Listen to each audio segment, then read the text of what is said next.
Yes, Vishaka, we will begin. Yes, Miss, we'll start now. Okay. Okay. Okay. So, hearty welcome to all on this webinar, Case Analysis, organized by IQAC of Srinarayana Law College, Putota. Thank you all for finding time and for being a part of today's webinar. I'm Vishaka, the student coordinator. Before starting the webinar, our speaker for today is Mr. Ruben Thomas Joncho, faculty at School of Indian Legal Thought, and we have our principal, Professor Dr. Raghunathan sir, our faculty coordinator, Mrs. CG ma'am, and other respected teachers. And now, for the welcoming address, I hand over to CG ma'am. We have gathered here for a webinar on the topic, The Art of Reading Judgment Effectively. We all know that this topic is of crucial relevance as case law analysis is an arduous as well as time consuming task, which makes the effective reading of judgment even more important. So, this webinar is organized by IQAC of Srinarayana Law College, Putota. We would like to extend a special welcome to our guest of honor, Mr. Robin Thomas, faculty, School of Legal Thought.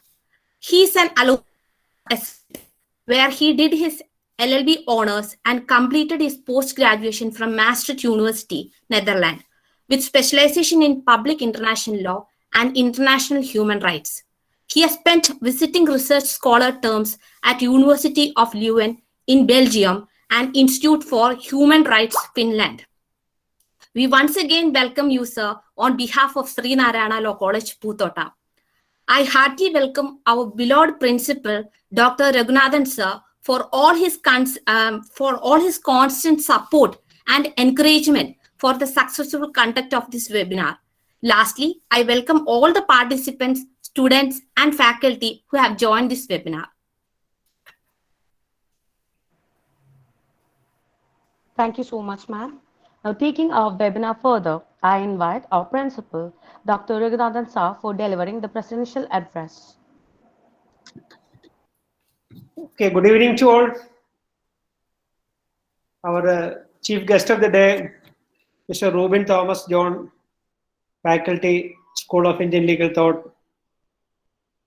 Our beloved manager, Sri Maniappan, Srimati Siji, our faculty coordinator, and Vishaga, student coordinator. Teachers, non-teaching staff, students, and other participants of the program. I think today's webinar, the topic is very relevant. Maybe one of the most important webinars in your life. Because as a lawyer or as a judge or as a law teacher, or if you are engaged in or if you are employed in any field connected with the law, the understanding or the knowledge or this how to read a judgment, that is very important. So without reading a judgment, you can't even appear a court or you can't do nothing. So judgment reading is very relevant. If you want to develop your career, if you want to become a good lawyer, you must understand these techniques or this importance of judgment reading. Because you will get a lot of information from judgments. If you contact any high court judges or any persons connected with the law, there is no doubt that the decisions of Supreme Court, that is the most important thing, and decisions of the High Court, that you are well aware about this Article 141 of the Constitution. That means entire laws or decisions of our Supreme Court is binding upon all other courts.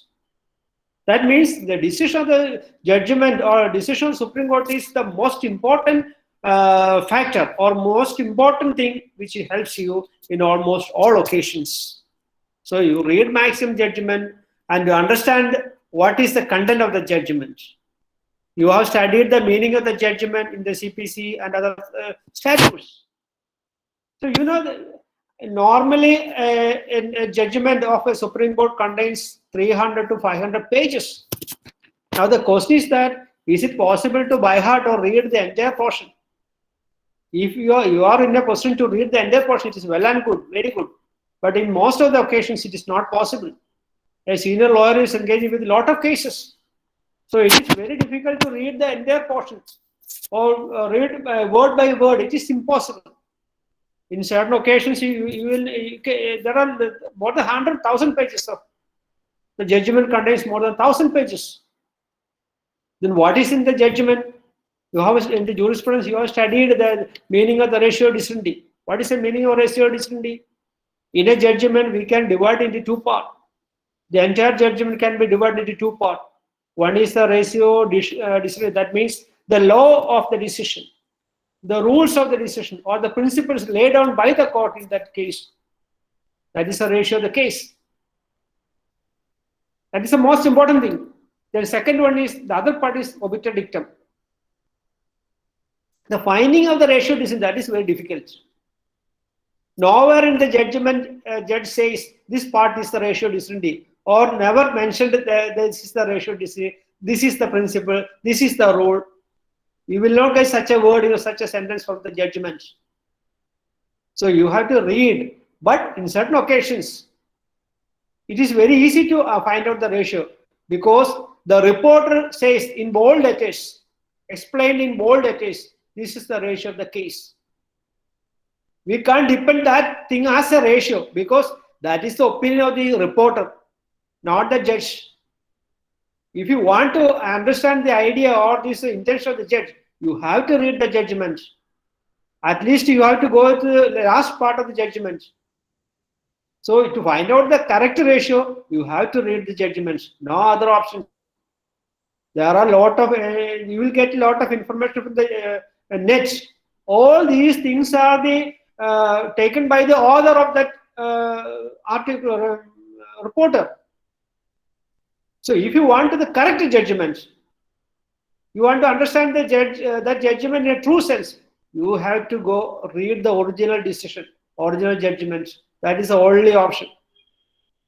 So you find out what is the ratio from that case, and then apply that ratio. In a judgment, you will get a lot of information. There are different parts also. There is a first or second paragraph deals with the facts of the case, issues of the case, arguments of the counsels, both the petitioner, respondents, and finally a decision. There may be conflicting decisions also, for and against decisions, majority decisions, opposing judges decisions. So you will get a lot of things from the judgment. So reading a judgment, that will develop your ability to argue case. So this seminar will be held, you will attend, listen the seminar carefully and find out this method. What are the ways or the rules related to what is the ratio of that case. Then only you can achieve, they can present that case as, which will support your case also.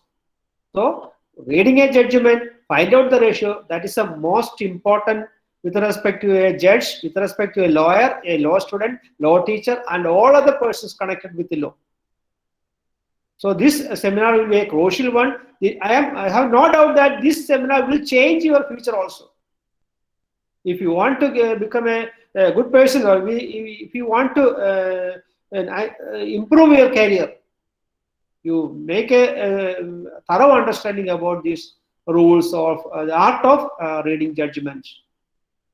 And our guest will explain everything. You can clarify your doubts also, and make use of these things. Next time, whenever you are coming to the college, you just read the original article, original cases, judgments. We have SCC is there, the online the reporter is there, AR is there, lot of reporters in our library. So go through an original judgment and apply the provisions or rules or these guidelines suggested in this webinar. So attend carefully, and I wish all the success. Your future will be benefited with this seminar, no doubt. Okay, thank you very much. Thank you so much, sir. Before we start, let me explain a few things on how to talk and ask questions during the webinar. If you have any questions during the webinar, just write them into the chat box. We will have a Q&A section at the end of the webinar to answer all your questions. Also, please make sure your mic and your video is turned off. After the webinar, we will send you all relevant links, including those of the certificate. Now, handing over to you, Ruben sir.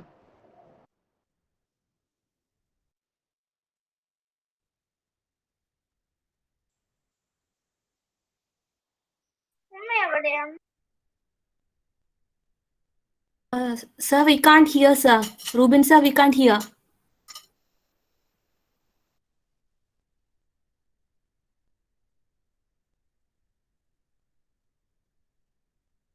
No, sir, you're still not audible.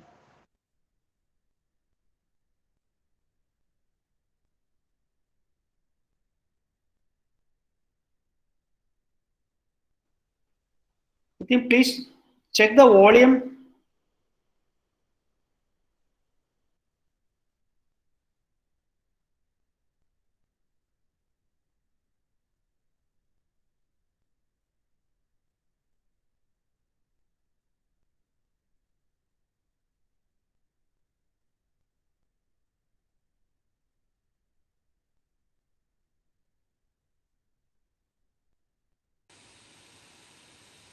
Vishaka, can you hear me now? Yes, sir. All right. I just left and came back. So thank you very much, Vishaka, for organizing everything. I would like to start with thanking Dr. Vishwanathan, sir, for giving a very good introduction, and that kind of made my task very easy for the next 1 hour. I would also like to thank CG ma'am and Hridya ma'am for organizing this webinar. And thank you for all the students who turned out. Being a weekend, it's good to see a good number of students attending this webinar. And your principals are aptly laid out an introduction.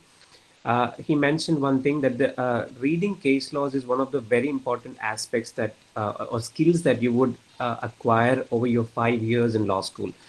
No matter what profession or what field of law you end up in or you join, this particular skill will be of a great help in whatever task that you're assigned as a legal professional, be it litigation practitioner in a high court or a trial court, or you are working with a corporate law firm, or even if you're working with a social justice agency or a civil society, NGO kind of an organization, or for that matter, even if you're working for an LPO, there also this skill would come to your help. How to read a case effectively or how to write a case brief. So everything that revolves around the legal profession would one way or the other have something to do with cases and case laws. And especially because we come from a common law background, the importance of precedents is very crucial to the study of law. So when we come to the first year in law school, all of you may have come across the paper called Legal Methods or Legal Philosophy and Theories of Justice. In that, we learn a lot of skills about legal reading, legal English, legal writing, a lot of maxims also we study. But അവിടെ ഏറ്റവും important ആയിട്ട് നമുക്ക് വരുന്ന ഒരു aspect case laws are. Case laws we study under the heading of sources of law. Under the sources of law, we study legislation, precedents, customary practices, and so on. And under that, precedents is very important because we follow a common law legal system. Because we develop our law and the scope of the law by relying on precedents or already decided case laws. And I would like to share my screen. Please let me know if it is working.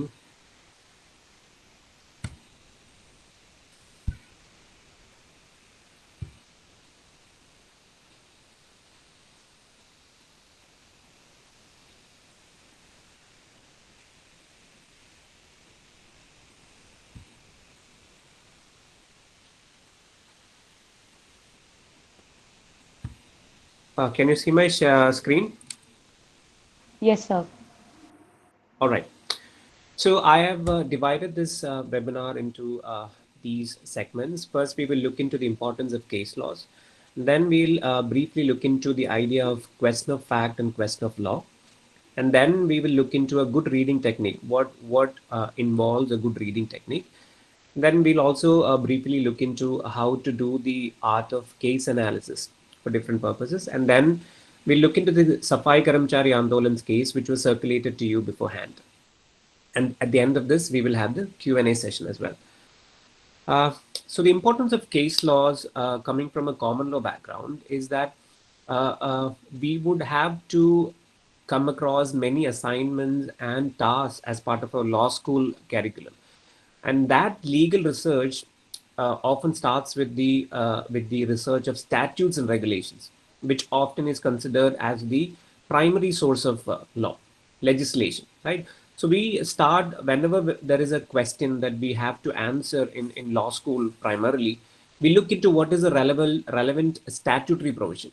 That is our first answer, right? And here case laws provide a very vital support here by interpreting the statutes and building arguments. So statutes, as you know, are very limited in its wording, right? For example, Article 21, it talks about life and liberty, like no one shall be curtailed of their life and liberty except according to the procedure established by law. The article itself is very small. It is just one sentence, right? But the expansion or the interpretation given by the Supreme Court for that small article is very huge, right? So that way, case laws are very important in helping you to build your understanding of the statutory provision. When the statutory provision is limited, using very limited language, the case laws help you understand the depth of the words used in the statute. That's how case laws play a very vital role in your understanding of the law, right? So like I told you, it is very important. Precedents are very important in your common law legal system. And it helps us to compare current cases to past cases. Whenever we are having contemporary issues being decided by the court, we can compare that to how this same issue was decided by the court previously. That is kind of an analysis, how a particular judgment has changed the way the society processes a particular social issue. You can compare it on the basis of case laws. Article 21 has been same ever since the constitution was drafted, and even now the language of Article 21 hasn't changed, but the scope of Article 21 has changed. The meaning of life has changed, right, over the years since the drafting of the constitution. So the case laws help you understand how a particular law or a legal concept evolves over the period of time, right? So here the cases may not be very useful for you to literally interpret a doctrine, but it indicates how the court processes the particular law, right? The reasoning given by the court, the justification given by the court, all of that become part of case law precedents, which would in turn help the future litigation. Now, like your principal sir mentioned, that the decisions of the appellate courts of High Court and Supreme Court are binding on all the courts that come under the lower hierarchy.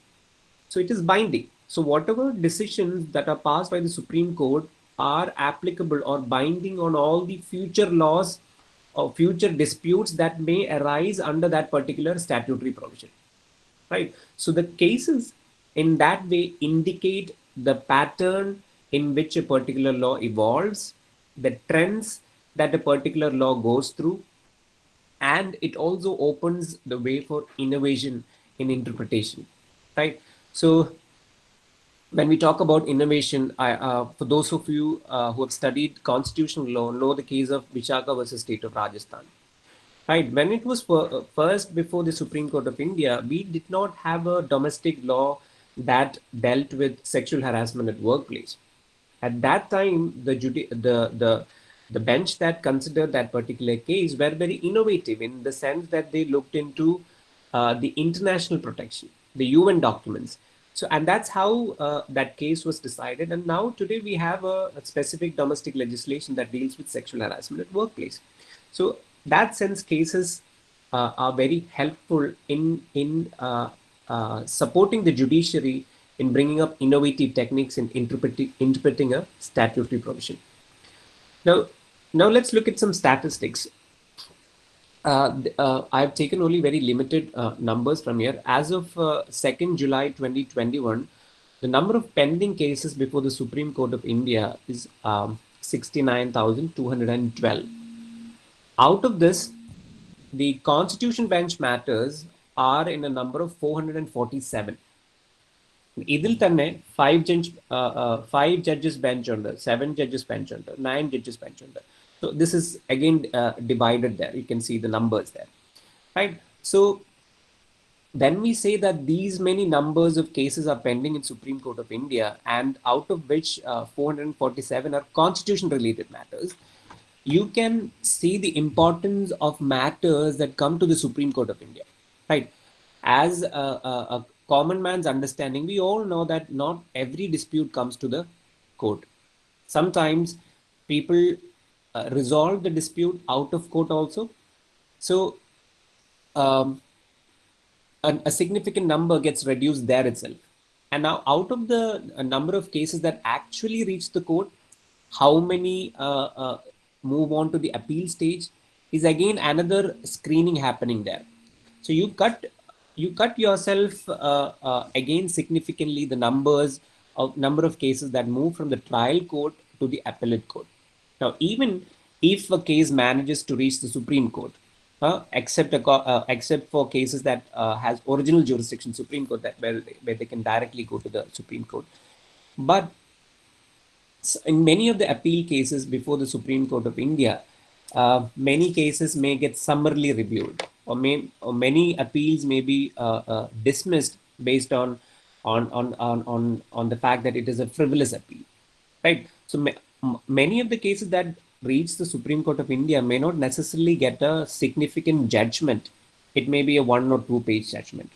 And out of this 447, you never know, maybe we get 50 cases that has a significant synthesis of the law, where a particular constitutional provision is processed in detail, and the constitutional bench of the Supreme Court has a detailed analysis of the law, where their opinion of the law, where their interpretation of the law is is explained in a very detailed manner. And that is the substance that we are looking for in case laws, right? So this is what develops the law. The law that the Supreme Court or the High Court studies in detail and processes it and explains it to the parties as well as to the legal fraternity, right? And that decision in turn in future would become the law for the advocates and the judges in future. So this in turn, case laws are considered as the study of law. Just like how we are studying a statutory provision or a regulation, the same amount of logic and reasoning is required for the study of case laws also, right? Because case laws in future becomes the law. So it is study of law can be equated to study of case laws itself. When we say that we are law students, we are actually students of the statutes and students of the case laws. That's how important case laws are for the LLB course, right? That's why your principal very confidently said that this is one skill that can change your life, right? Because I don't believe very rarely do students branch out of law. Maybe they go into a banking job or a management position where they may not necessarily have to deal with law. In those situations it is okay, but 90% of the time you would definitely have to deal with something related to case laws. And for that reason, it is very important for you to not just know what the statute talks about, you also need to know how the court processed this particular statutory provision. That's the importance of case laws. And before I go into the question of fact and question of law, I would like to mention, why is it very difficult? Why do we give a lot of importance for? I just wanted to make sure, am I audible? Is everything clear? Yes, sir. Yeah, please let me know if I need to slow down or explain anything that is not clear in between. Also, Vishaka, you can. I'm not looking at the chat box right now. Please, if there is any clarification required, please stop me, Vishaka. All right. Okay, sir. Yeah, so the main difficulty that students face in reading opinions is that it is not primarily written for law students. Right? Case laws that you come across in SEC or AER or KLT is not, you are not the target audience for which the judges write it. That is the main problem, I believe, because it is not written with a student in mind. It is written with the judges and the lawyers in mind, people who already know the law. That's for whom the case law is written, right? So especially in appellate courts, if you look into, there may be a lot of procedural and technical terms which a law student, particularly a first year law student, will have absolutely no idea about. They will write about how this case came into the Supreme Court. There will be a lot of procedural terms, that this was a writ filed, this was a public interest litigation, or this was a specially petition, um, or there was a mistake in the made by the trial judge. So we will not understand what is the background which took the case to the Supreme Court. So that there starts the difficulty. So this assumption that a person who is reading a case law already knows the law or already knows the background of law is where we start the problem. That's the problem. We need to bypass this problem, or we need to resolve this problem before we step into reading a case, right? So for first year law students also, that's why we get a paper called Legal Methods, where they give us a general idea about main legal principles, how interpretation works, what are the legal maxims, or what are some of the general terms that we may come across in the next 5 years, right? So actus reus and mens rea, these kind of terms we learn even before we learn IPC, right? So before I go into reading about how to read about a case law, I would like to just quickly mention what is question of fact and question of law. This is something not very conventionally taught along with case analysis, but this I found it to be very helpful in understanding a case and pointing out the ratio decidendi and obiter dictum. Right? So question of fact and question of law. This is a hypothetical case that we had for our students. I would just give you a brief idea of what this case involves. The Kerala Drugs Control Act makes it a criminal offense to sell, purchase, or distribute hydropterin. The drug is available only with prescription by a doctor for treatment in attention deficit hyperactivity disorder. Right? So here, if you look into the first paragraph, there is a statute, the Kerala Drugs Control Act, which makes it a criminal offense to sell, purchase, or distribute the particular drug called hydropterin. So what is an offense? It is an offense to sell, it is an offense to purchase, and it is an offense to distribute. And coming to the facts of the case, this is the law, right? And you need a prescription. You cannot buy it without a prescription. And if a doctor or if a medical store gives it without a prescription, they can also be held liable. Now, in this particular case, Sonia Augustine was arrested by the Kerala State Police for stockpiling a large quantity of hydropterin, which she collected by using only half of a prescribed dosage for the last 2 years. And that shows that she had the prescription from a doctor, but she only used half of her daily prescribed dose. And the police suspects that she intended to sell it. Sonia gave a statement that she needs extra dosage during her examination time and that she was saving up for that. Sonia lives with her parents and hardly goes out alone. Her teachers and friends have good opinion about her. However, Sonia's Facebook post from August 2018 shows a photograph where she's posing with Mr. Sebastian George, who is currently undergoing trial for distribution of prohibited drugs in Goa. Now, this is the background of the case. Imagine this goes to a court where the judge has to decide whether Sonia Augustine is guilty or not. Now, the question of law here is whether stockpiling would be considered as selling, purchasing, or distributing, because the act only criminalizes, or the act only makes it an offense to sell, purchase, or distribute. But it doesn't talk anything about stockpiling. So the judge has to look into whether gathering or collecting just keeping the drug would make her liable under the Kerala Drugs Control Act. That is the question of law. Whether Stockpiling would make Sonia Augustine liable, and the decision by the judge in this particular question would be the ratio decidendi. That stockpiling a large quantity would not be considered as selling, purchasing, or distribute, and therefore it cannot be considered as a criminal offense. This is the reasoning given by the court. This reasoning given by the court is a ratio decidendi, and the court would explain why stockpiling is not selling, purchasing, or distributing. That entire discussion would become the legal reasoning, and that in turn is the ratio decidendi.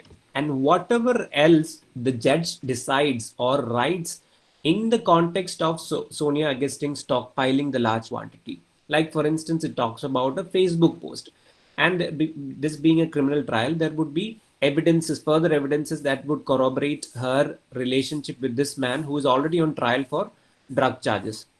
So that establishment or the court's opinion about the whole case surrounding Sonia Augustine would become the obiter dicta. So here there are certain question of facts. Why did she go and meet Mr. Sebastian George? Which evidence will answer? But there is a fact here that she lives with her parents. That is not at all a relevant fact here for consideration. The fact that she lives with her parents doesn't give her any credibility that, okay, maybe she's a very well-behaved girl who doesn't do drugs. That doesn't say anything. So in a case law that you may be reading, there will be a lot of irrelevant facts. Look only for material facts. And how do you identify material facts? Material facts are those facts which are connected to the question of law in the case. The judge is sitting before the court to answer a question of law with the help of a lot of question of fact. Now here, what would help the judge to answer the question of law whether Sonia Augustine's stockpiling would lead to a criminal liability? The judge can look into the only relevant fact that I can see is that she was linked to a drug dealer. So is there anything further to that? Did she actually keep in touch with this particular person? So those are the questions of fact that the judge needs to answer the question of law. And this combination would become the obiter dicta, and the reasoning that the judge gives for the question of law, that is the ratio decidendi, right? So I'll move on to the next part. If you have any particular question from this particular segment, you can ask during the Q&A. Now, what is the purpose of reading case laws? Like in law school, you may be having a lot of assignments or projects which necessarily involves you to read case laws, right? All your law courses would definitely have an assignment that would be marked, and you would have to present it, or you may have a viva for that. Now, if that is the case, or even if you have to write a legal essay, a journal article, or a case brief, you cannot just ignore a case law. Or if you're writing a university exam, a legal principle or a statutory provision is strong when you support it with case laws, right? You cannot just write an essay on Article 21 without writing at least 5 or 6 case laws based on Article 21, right? You can mention that Article 21, the scope of Article 21 has been expanded multiple times, but without writing the cases and the analysis from that particular cases, you cannot establish that Article 21 actually involves an array of other rights as well, right? So it is very important for you to choose relevant case laws in a particular legal topic or a statutory provision, be it for a classroom discussion or for any other task that you may face in your law school. Or if you start your litigation career, you have to, it may not necessarily be a constitutional case that you'd be dealing with, right? It may be a criminal law case, right? What distinguishes murder from culpable homicide? You need to know what element makes the difference and how a particular case, murder, ella case natum, there may be an element of murder, but some cases may be a culpable homicide. And what factor makes the difference? You need to understand from the provision of IPC, and at the same time how these two particular offenses has been processed by the judges. Sometimes there may be guidelines on how to choose it. So choosing relevant case laws is very important. And how do we choose relevant case laws? You need to know what a particular case involves, and for that you need to read case laws, right?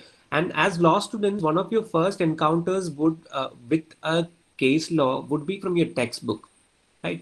And textbooks would be on the basis of a commentary. Textbooks would most necessarily be in the form of commentaries where they comment on an established case law in the context of a statutory provision that particular text is talking about, right? It may not necessarily have an in-depth analysis of the case, but it would particularly just mention the ratio decidendi of the case, right? For example, in your law of contracts, you know that a contract with a minor is void, and there is a classic landmark case based on that. Mohari Bibi versus Dharmadas Ghosh. This is the case that established that principle, that a contract with a minor is void ab initio. Now, that kind of establishes the principle that is entailed in the statutory provision, right? So this is how we decide for what purpose are you reading this case. If you just need to get ready for a classroom discussion, you just need to understand that case from a textbook description. But if you need to write a journal article, or if you need to write a case brief, or if you need to write a legal essay, say for example on the basis of what is the meaning of public interest, right? For a court to consider whether a case can be admitted as a public interest litigation, did the Supreme Court of India give any guidelines to classify what constitutes public interest? So for that, you need to read cases where the court processed the idea of public interest. So there you can start with a Google search, or you can start with a constitutional law textbook, but you can also search in legal databases like Manupatra or SEC Online, where you search with the relevant keyword public interest, and that will fetch you a list of results of case laws that discusses the idea of public interest, and you take the ratio decidendi and how the court processes the idea of public interest for the sake of admitting a particular petition before the consideration of the court. And in any cases that you may come across, for your case analysis, these four factors are the most essential elements, right? This can help you understand the overall background of the case and the impact that the case has made into that field of law, right? അതിന് താഴെ എഴുതിയേക്കുന്നത് extra ആയിട്ട് നമുക്ക് വായിക്കാൻ പറ്റുന്ന കാര്യങ്ങളാണ്. But for your case analysis, for you to believe that you have done an analysis of the case, you need to have a thorough understanding of what is the facts of the case, what are the issues in that particular case, what is the holding, what is the judgment of that case, and what is the rationale, or what is the ratio decidendi of a particular case. Now, besides these four, there is also obiter dicta, which is a commentary about the decision that is not part of the reason why the judge came to the decision. And also, interestingly enough, reading a dissenting opinion is also very important. And as you know, that there are both parties submitting their arguments to substantiate their claim in the court, but a dissenting opinion would give you an analysis of the case that was not mentioned, right? And which would give you an understanding or an interpretation that is not available in your textbook.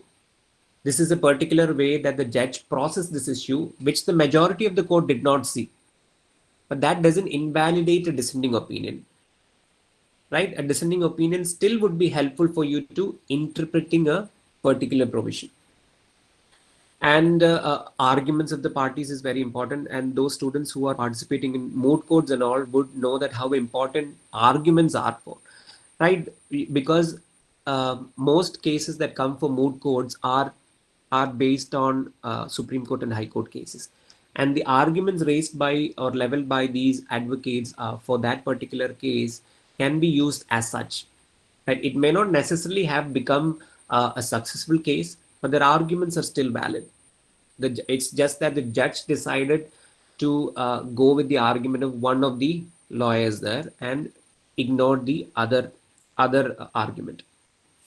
And comments would necessarily come from, for example, reporters like Manupatra or LexisNexis would have a commentary section, or textbooks that deal with case laws would have a commentary section, which would have a personal comment by the author of the textbook or the publisher, who would comment on the case based on the larger understanding of law. This can also be helpful, provided you want to go into an in-depth study of a particular case.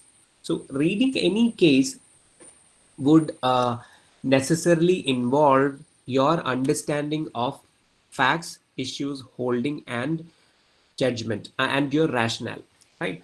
And how do you read a case? It is not like how you read a textbook. It is not as easy as you read your case law. And like I told you in the beginning, it is not for a student that the judge wrote a case.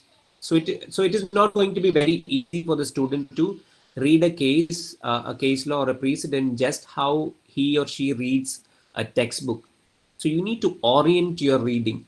It is going to be a different orientation than how you're going to read your textbook. You need to understand the background. So before just randomly going and reading a case aimlessly, it's just going to be very tiring, and it's going to be a waste of your time. So you have to get a proper orientation before you start reading your case law. Okay, now you're reading Olga Tellis versus Bombay Municipal Corporation. You need to know, where did you get this case from? So it may necessarily be mentioned in an article or a textbook that talks about right to livelihood. Right, so you need to understand what is right to livelihood and what is Article 21. So this basic understanding of the Constitution, Article 21, and the scope of Article 21 is required before you read a constitutional judgment. Right, so without a proper background, you cannot read a case, because most of the language would be technical.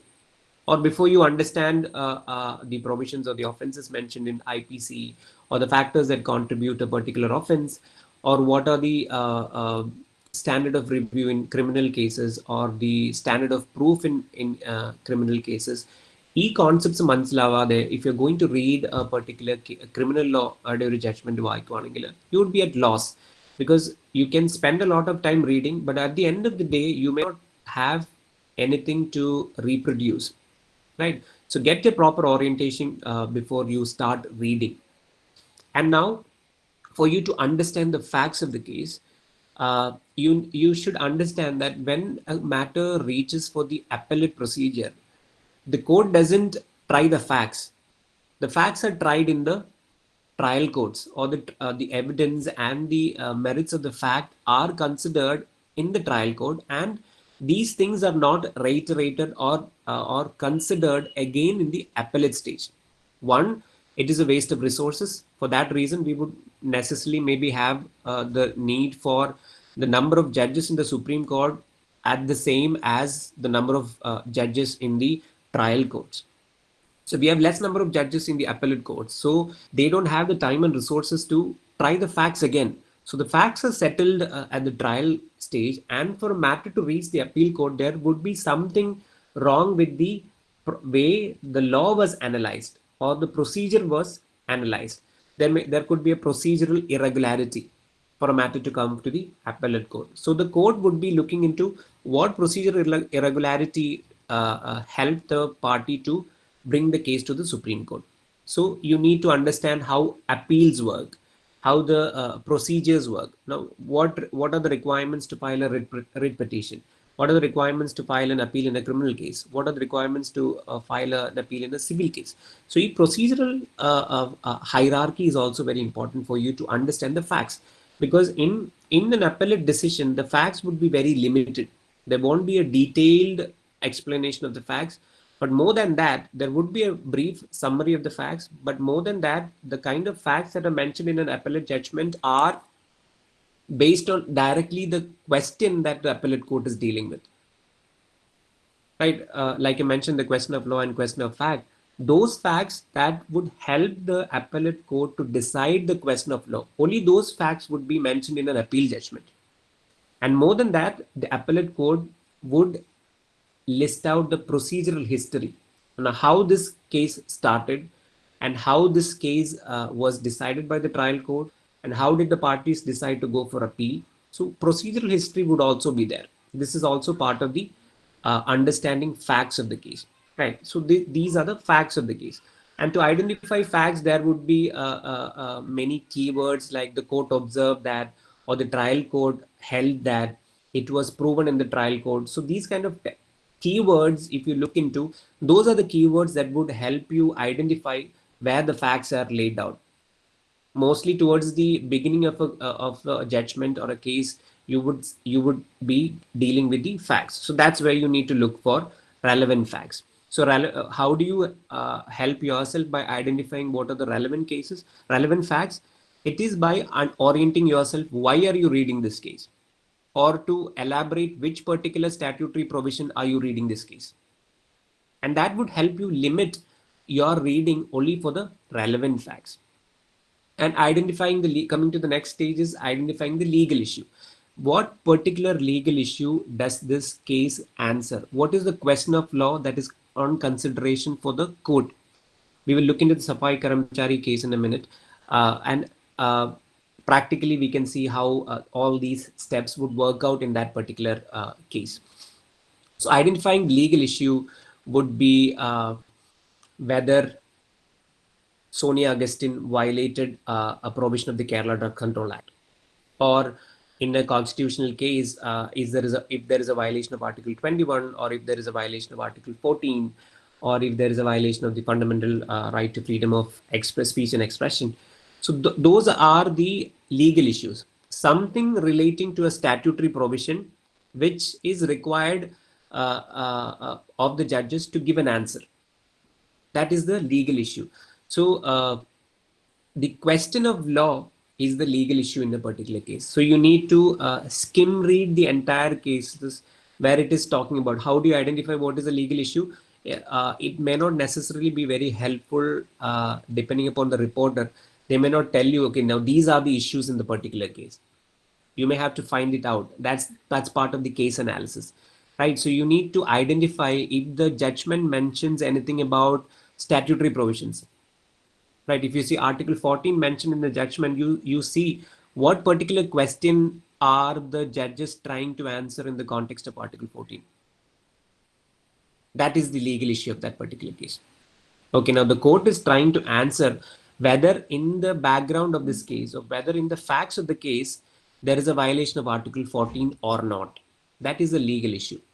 The legal issue answers a question of law that comes from a statutory provision or a constitutional provision. That is the legal issue. And you identify that legal issue by identifying the mention of statutory provisions in the body of the case law. And you understand the holding. You again search for the statutory provision. Towards the end of the judgment, where the judges talk about what is the position of this particular statutory provision that we are deciding on. Okay, now based on the facts of this case, there was a violation of Article 14 because എന്ന് പറയുന്ന കാര്യങ്ങളിലാണ് ആ holding ഇരിക്കുന്നത്. That is the ratio dissident type. And that is the holding and the ratio dissident type. Holding എന്ന് പറയുമ്പോഴത്തേക്കും, that's a judgment. Okay, now this particular case, there was a violation of Article 14. Or in this particular case, there was a violation of Kerala Drugs Control Act. Or in this particular case, stockpiling did not amount to selling, purchase, or distributing. And what is the reasoning given by the judges? For Article 14, because the facts makes a distinction or discrimination between two set of facts, that's where the court identified the violation of Article 14. And that is the reasoning given by the court, and that is a ratio dissident type. And you can read concurring opinions or dissenting opinions because it would give you a different perspective altogether. You saw in the Sabarimala case, there was one dissenting opinion, and that stood out more than the majority opinion. The dissenting opinion was more discussed about than the majority opinion, right? So sometimes dissent carries more value than the majority opinion, right? So this is a good reading technique. And how to develop a fast reading, like sir mentioned, it may not be very practical to read page by page of a 500-page judgment. It is not practically possible time-wise, and also efficiency-wise, it is not advised that you read a whole 500 pages to do a case analysis. You need to learn the art of skim reading. Now, skim reading for a law student should be speed reading, where they are looking for keywords. So orienting your reading is very important. Our orientation കിട്ടിയിട്ട് വായിച്ചു തുടങ്ങുന്നതാണ് ഏറ്റവും ideal, because you need to study the background of the case before you actually start reading the case. Now you need, when you read Article 21, Right to Life, those kind of basic reading കഴിഞ്ഞിട്ട് case law വായിക്കാൻ വരുമ്പോഴത്തേക്കും you would have a lot of keywords that would help you identify which are the relevant pages that you need to look into. So now with the digital copies of all judgments available, it is very easy for you to control F and find out what you're searching for, right? If I need to do a search on Manupatra, for example, or LexisNexis, for example, to find out what are the Supreme Court cases after the year 2015 where they processed the term public interest, I need to write an essay about the importance of public interest. So I would search public interest and limit my search to cases of Supreme Court after 2015. So say, for example, there are 300 cases. And I definitely don't have time to read all these 300 cases. I would be happy if I get 10 cases where the Supreme Court mentions guidelines about what constitutes public interest. So this may not be a very easy task, even to read 10 cases and come to your task. So I would look for refining my search. So I would look for only cases with particular public interest treated together. So the public interest, the words can come differently also. So I would refine the search in quotations, public interest, and I would also look for the use of the term guidelines. So if there is a case that processes the idea of public interest and at the same time provides for a guideline, that is a pinpoint search that I'm looking for. That is exactly what I'm looking for. So that's how you develop speed reading. And now you're all students of the internet age, and for the past 1 year you have all been studying online, and your online research skills would also be better. So reading from the actual reporter, from the times when we were students, we had to literally go through books or reporters, and it was not very easy to locate cases. Our locator was the constitutional law textbook or the IPC textbook that would list out the relevant cases, and we would go for the AAR or the SEC to read that case in detail. So, but today it is more convenient that you have all these digital legal databases where the search is more easy. So to sum up, your case analysis would generally surround around how you treat a particular doctrine. If you are looking for a particular legal doctrine, how did the case treat this doctrine in a particular Supreme Court judgment or a High Court judgment? What was the procedural formalities of the case? How did the case start from the trial court and reach the appellate court? The procedural history, the facts of the case. Sometimes you may have to do a comparison of two different cases. You may already have a case, and you may need to, especially for a lawyer, you may already have one case that is something decided in 1995, and you need more recent judgments. So you search for cases that were decided very recently that are similar to your case. Now, how do you decide some cases are similar to your case?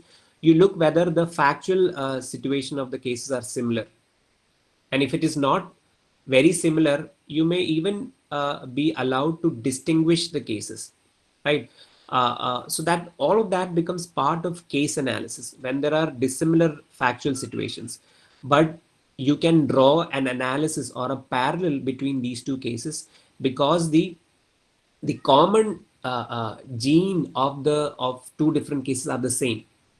Factual details may be different, but the common factor in those two cases are the same. You can still distinguish the cases, and how being different, the judgment can be used in your current present case as well. The issue as presented by the court, right? That is one thing. The court may look at the issue in a certain way, and the court, the advocates would present the issue in a different way. The petitioner would present it differently, and the respondent would present it differently, right? And the holding, which includes the answer to the issue and the reasons. That is the judgment which gives reasoning to the question or the issue that is presented before the court, right? And the statement of the prevailing rule in that doctrine is the ratio decidendi. Now this is what the court establishes എന്ന് പറയുന്ന ആ ഒരു statement ആണ് ആ കേസിന്റെ ratio decidendi. And the analytical approach or methods, patterns used by the court becomes part of the dicta. The commentary provided by the court is called the obiter dicta. And sometimes you may also be able to, once you read the case, you can also go back into reading commentaries about the case, right? There may be authors or jurists who may have written in-depth analysis of a particular case. So that would save your time by not reading the whole judgment by yourself. You can look for resources where this case is already analyzed by a jurist. So a 500-page judgment would be reduced to a 20-page summary by a jurist. That is more helpful if that serves your purpose. Or if you're going to write something new, or if you're going to write a journal article, a textbook summary may not be very easy, especially when you go beyond a jurisdiction, right? Or if you have to read an American case law, or if you have to read a judgment of the European Court of Human Rights, or if you have to read the judgment of the International Court of Justice, the pattern and the framework of judgment or the structure of the judgment in all of these jurisdictions and court would be different, right? And if you're comparing an ICJ judgment with that of a Supreme Court judgment, how do you process both the information together? What is the standard of review of an Indian court and what is the standard of review of an American court? So for that, you need to read the judgments in both the jurisdictions. Only then you would understand what is different or what is the way in which a particular topic or a statutory provision is processed differently in two different jurisdictions. Now we'll look into the Safai Karamchari Andolan case.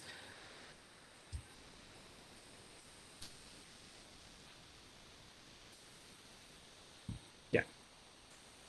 This is the 12-page judgment that I sent you a week ago. And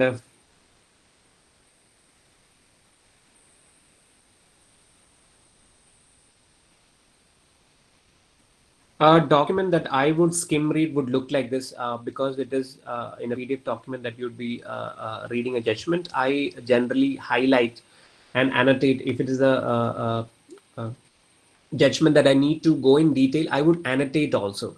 I would write notes on the side of this PDF and highlight the relevant portions, right?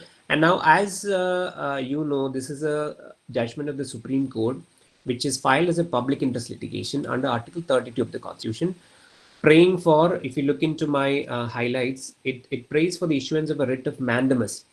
So when I said about orientation, getting the right orientation before you read a judgment, you need to understand the terms like what is public interest litigation, what is Article 32, and what is a writ of mandamus. Unless you know any of these things, reading further would be a futile exercise. You will not understand what the court is directing. So what is a writ of mandamus? It is a direction given to the municipal bodies, the state government and the union territories, something which they are constitutionally bound to perform. That is the direction given by the court, right? So our understanding is very important for you to know the outcome or the impact that this particular Supreme Court judgment made, right, with regard to how the state governments and the municipal bodies had to conduct themselves, and in what context, to strictly enforce the implementation of employment of manual scavengers and construction of dry latrines Prohibition Act. So this judgment is talking about, now this is the issue. Now the facts in this particular case, they have mentioned brief facts. They have already mentioned, but all of the facts that is mentioned in this particular PDF document or this judgment is not important for you, right? So you need to just pick what is relevant for you. Now this legal issue, how do we identify? There is a statute that is mentioned here, the Dry Latrines Prohibition Act of 1993. And at the same time, there are certain constitutional provisions also mentioned, Articles 14, 17, 21, and 47, right? Now, if you're looking into the social issue of manual scavenging in India, right, you need to understand Articles 14, 17, and 21. What is the scope of these three constitutional provisions? Now, from the facts of the case, if I'm going to write a journal article about the situation of manual scavenging in India or the human rights of manual scavenging in India, I would take the factual scenario here that 95% of people who are involved in manual scavenging are Dalits, and they are forced in most of the cases to undertake this traditional occupation, and they're considered to be untouchables. Now, this is one fact that I would identify for the sake of my article. And it also talks about the subcommittee of the task force. So there is a planning commission that worked on before this act was enacted. So I don't need all those procedural history of this legislation. I need to know how this legislation was enforced in India, right? Now, give me a minute. Yes. Now, another relevant fact that I found that is that this act was enacted in 1993, and it provided for prohibition of employment of manual scavenging and for the construction of dry latrines in India. And you can also see that this act remained inoperative for 3.5 years. And it was only in 1997 that some of the states started taking measures in implementing the provisions of the act. The provision of the act, or the objective of the act, is to prohibit employment in manual scavenging, and at the same time to encourage states to build dry latrines. That was the purpose of this act. Now then, it talks about the National Commission for Safai Karamcharis Act, and a report that was submitted in 2003 about how much of this act has been functional, right, and how much money has been spent into this, the implementation of this particular act, whether this has been continuing. And in December 2003, now this is the fact that brought this case before the Supreme Court of India, that the practice of manual scavenging is still being followed, right? 10 years after the act was implemented, this is still being followed, and this is a violation of Article 14, 17, 21, and 23 of the Constitution, and also of the 1993 Act. By then, the Act was in existence for 10 years, right? So, Safai Karamchari Andolan is an NGO that brought this case along with other civil society organizations who did a report. And according to their study, this practice is still being brutally followed in many parts of India, especially rural parts. And why did they approach the court? What was their petition? They want the court to give a judgment that ensures complete eradication of dry latrines, and the court to say that the practice of manual scavenging is a violation of Articles 14, 17, 21, and 23. And the states to direct the respondents. You can see that the word of the petition, it asks the court to direct the respondents to adopt and implement the act. The respondents are the states, state governments, union governments, the municipal bodies and all, to implement the act, right? And also to give necessary directives to the municipal corporations, and to also require periodical compliance report. So now comes the discussion part. Now all of this would become part of the obiter dicta, where the court is talking about untouchability and how did the drafting of the constitutional body process the idea of untouchability. Here it talks about what was the idea of B.R. Ambedkar, and how it was abolished, and how Article 17 came into being, and even after that how this practice is still being followed. This is the discussion of the court on this entire broader topic, right? Now here it says, you can see in the yellow highlight, that these constitutional and statutory provisions were very path-breaking provisions, but it has been found to be inadequate in curtailing the obnoxious practice of manual scavenging. This is a significant statement made by the court, because here it directly makes a comment about manual scavenging and how the existing law of Article 17 is inadequate. So this is an observation made by the court, and this again is a obiter dicta, part of an obiter dicta. Coming Further, here I'll finish in 2 minutes. We have already crossed the time. Here it also mentions about the international commitments of India. It cites the UDHR, it cites the CRD, CEDAW, and similar UN provisions, which talks about the dignity of human beings and how the practice of manual scavenging needs to be prohibited. So the code also briefly runs through these international provisions. Now, if I need to include these international provisions in my article, I would need to not just read these provisions from the case law, but at the same time, I also need to read it in detail. I need to go to these particular conventions of the UN and take notes of how it is actually required of the states to bring an end to these practices.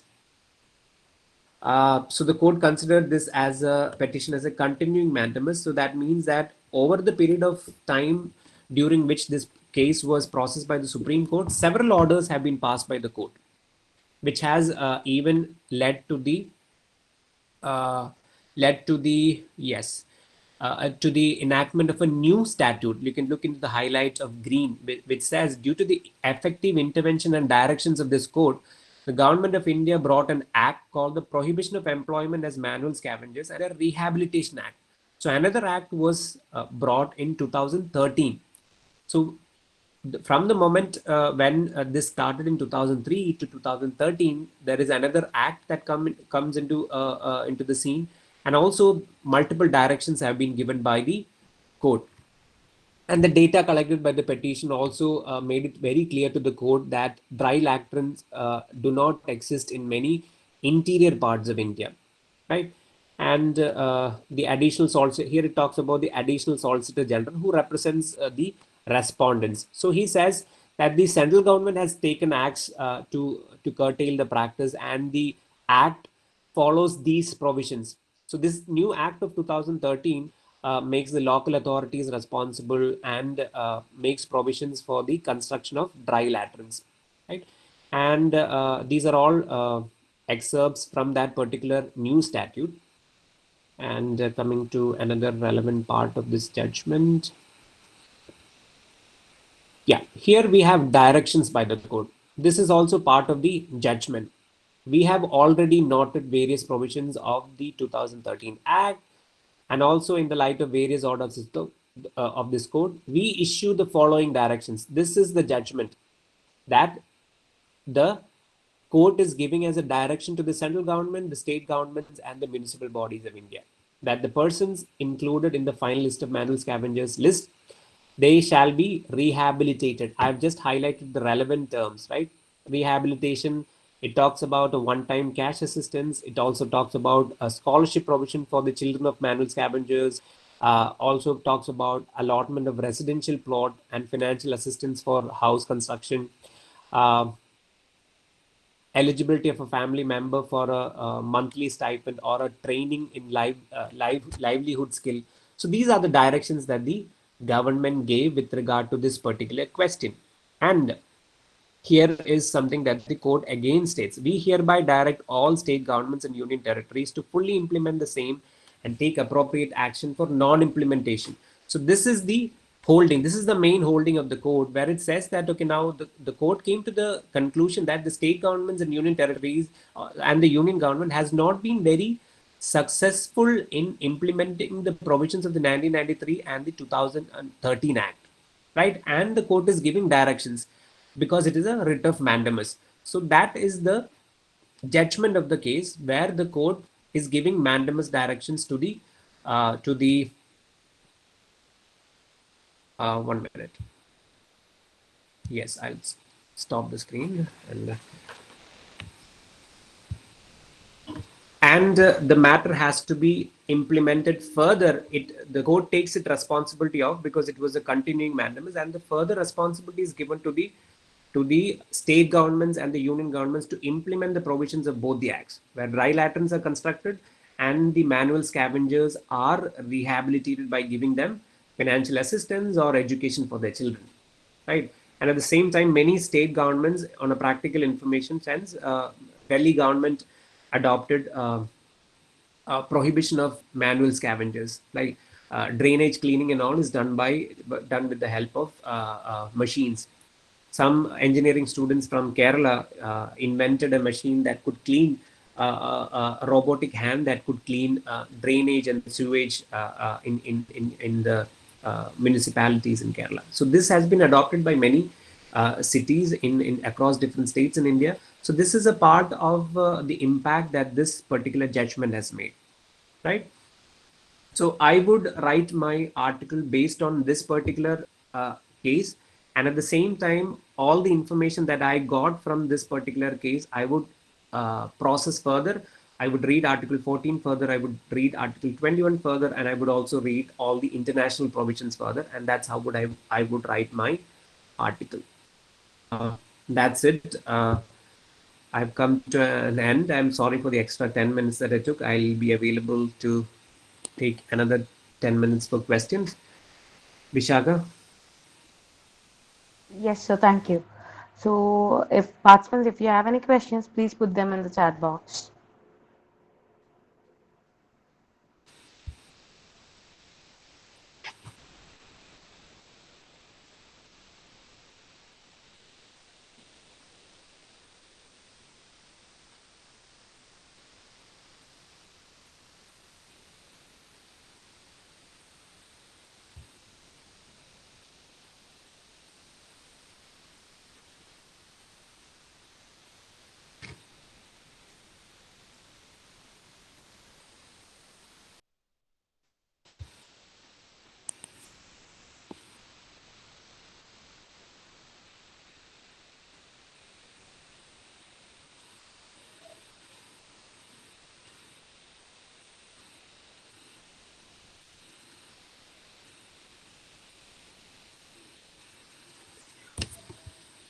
No doubts with respect to the judgments.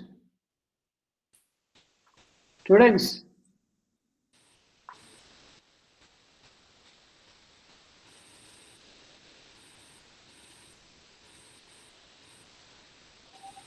Um,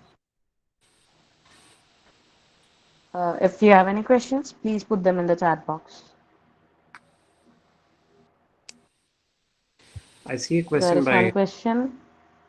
Like, sir, I've noticed that if you search for keywords, don't be become judgmental.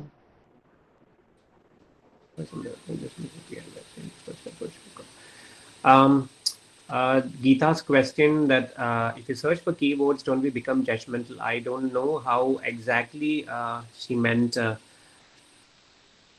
Sorry for taking time to type. Okay. The practice of using keywords in your online search is when you have a good orientation about what topic are you going to study further, or what particular aspect of a case that you want to research further.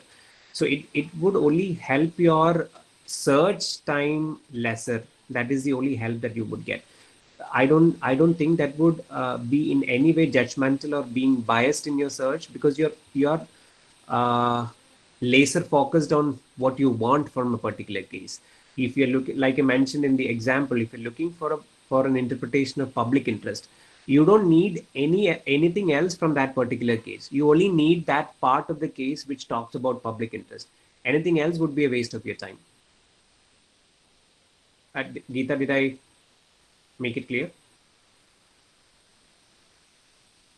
Can I just unmute and talk to you? Yes, sure.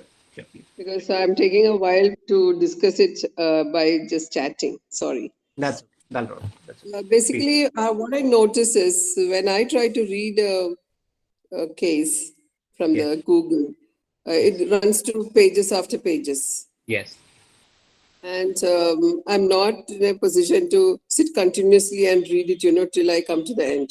Yes, I agree. Yeah. So in such cases, how do I know where I've stopped and how to continue, and from where should I get the point from, where, as you said, the keywords? Yes. I really don't know. I really find it difficult to get to the bottom of the case.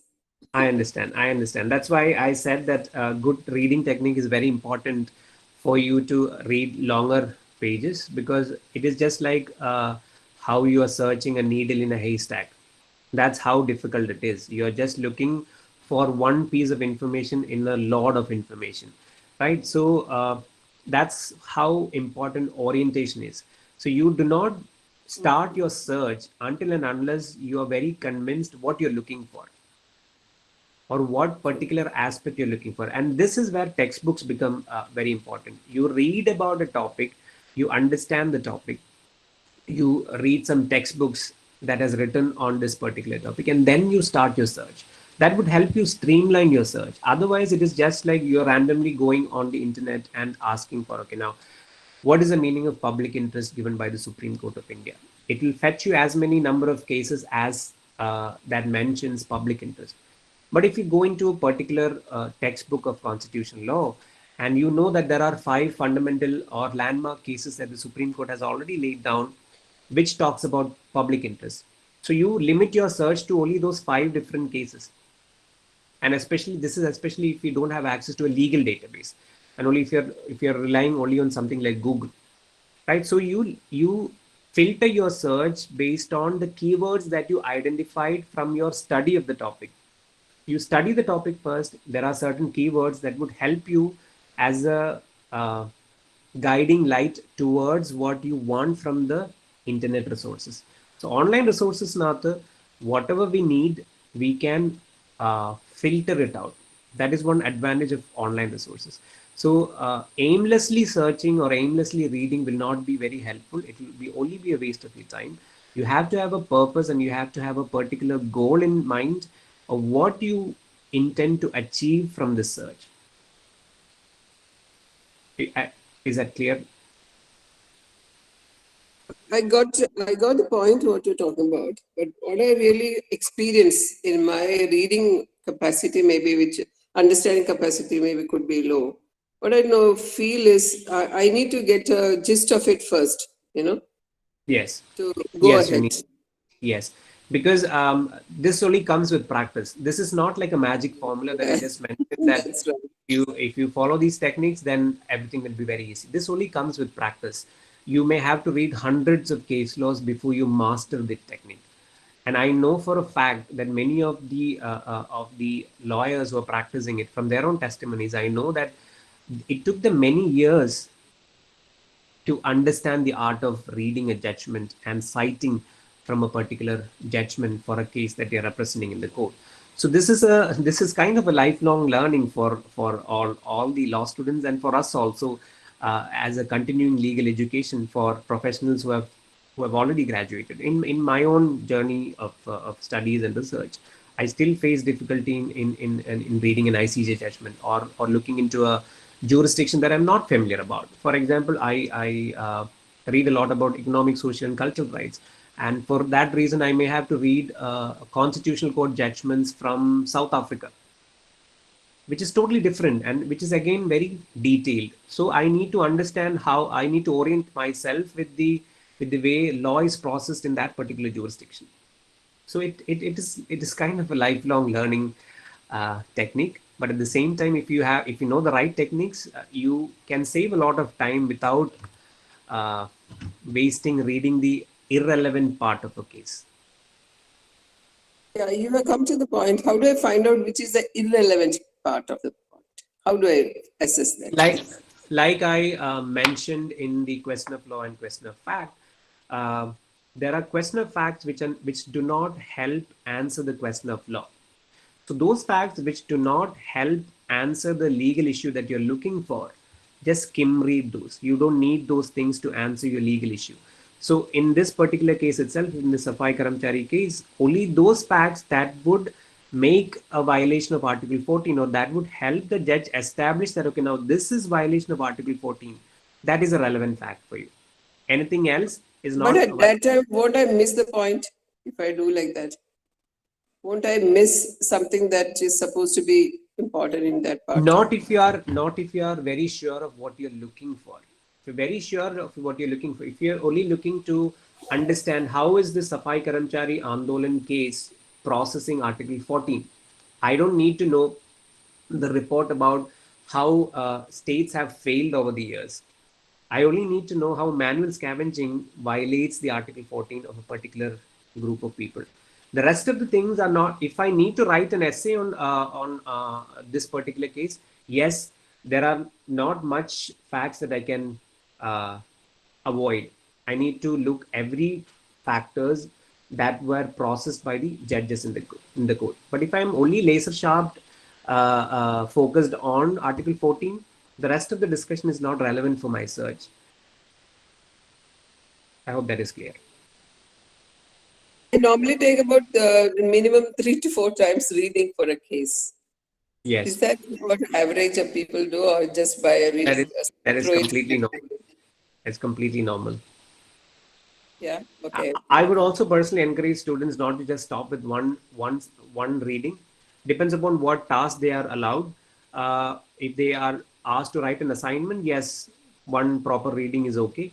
And there are many illustrated cases or summaries available online also. As long as they catch the essence of the case, then it is okay. But if they are going to write an assignment on a particular case, then they need to read it thoroughly 2-3 times before they can understand. So that's how we train our students to write case briefs, where they write facts, issues, holding, and the judgment. So sometimes we also encourage them to identify the ratio decidendi from a particular case.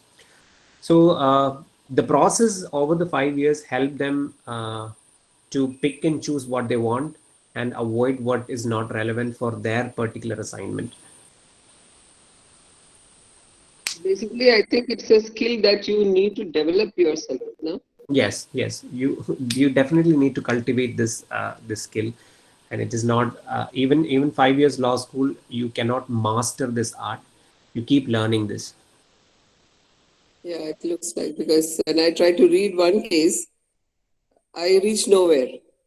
Yes, that is true. But then the second time, I just get a gist of it. Then I go to the third time, I notice some new points. Yes. And fourth and fifth, I really come to a conclusion that this is this. so yeah, it depends on what kind of lens you want to put on when you're reading a case. As an academic scholar, my lens would be to see what are the different aspects that a case brings about, or how a case brings about a social change. What is the political motive behind a particular case? There are different aspects that a case can bring about. So depending upon what lens that you want to put on when you're reading, it can and give you different aspects and dimensions of that particular case. Yes. I really appreciate you taking so much time to explain this to me. Thank you very much, sir. Thank you. So there is another question from Swati Raj, which is why sometime Apex Court dismiss the PIL by saying that first to approach High Court. Swati, if I understand your question correctly, I think there are Article 32 cases and Article 226 cases. And if it is something that is within the scope of a High Court jurisdiction, it can be brought before the High Court rather than directly approaching the Supreme Court. Because both courts have original jurisdictions, and I think the reasoning is as simple as that. I am not sure of any particular instances where a PIL was filed in the Supreme Court where it was redirected back to the High Court. Do you have something particular with regard to this question? I think it's just the difference of Article 226 and Article 32.